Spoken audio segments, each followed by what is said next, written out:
Confirm, Paolo Avellino, Kemcho, tawagan nila love. Ito po ay kino-confirm ng source mismo ng WWST. Kumbaga doon sa team nila. Kung bakit tinawag si Paolo na Aro, yun daw po ay tawagan ng love. Yung iba na pag-google talaga kung anong ibig sabihin. Confirm nga na ang tawagan nila love or mahal. Sweet naman talaga. In-game na.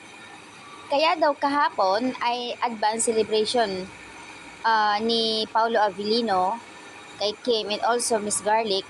Pero ang totoo birthday ni Kim is 19 pa. Dahil nga birthday kahapon ni Miss Garlic kaya sinama na si Kemcho.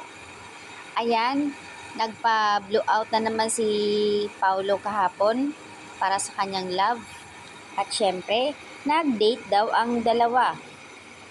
Tanong ng karamihan, saan kaya sila pumunta? Bakit may pagganito pang setup? Simple lang, napakasimple nga lang daw ni Pao. Grabe. Ayun, dito pansin ko talaga sa post ng Kim Pao na mas bagay talaga silang dalawa kaysa doon sa ex ni Kim.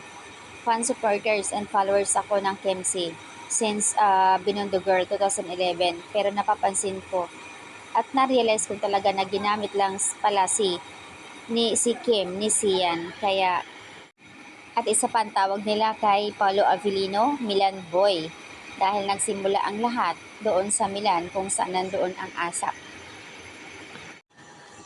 So ayan, magdiwang na ang mga Kim Pao. Peaceful and happy ang love life ng Kim Pao. Dami lang talaga kasing mga hana sa buhay.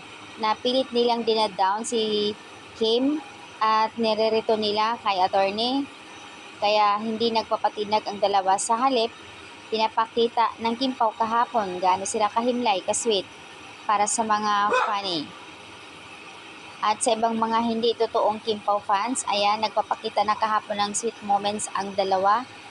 Yun daw ay patunay para maniwala sila na talagang finish na. Mayroon na talaga silang dalawa. Kaya wag nyo na daw, ayon sa kanila, wag nyo na raw irerito si Kim doon kay attorney kahit na andun pa ang joke ni Vice Ganda at normal lang yan sa kanila.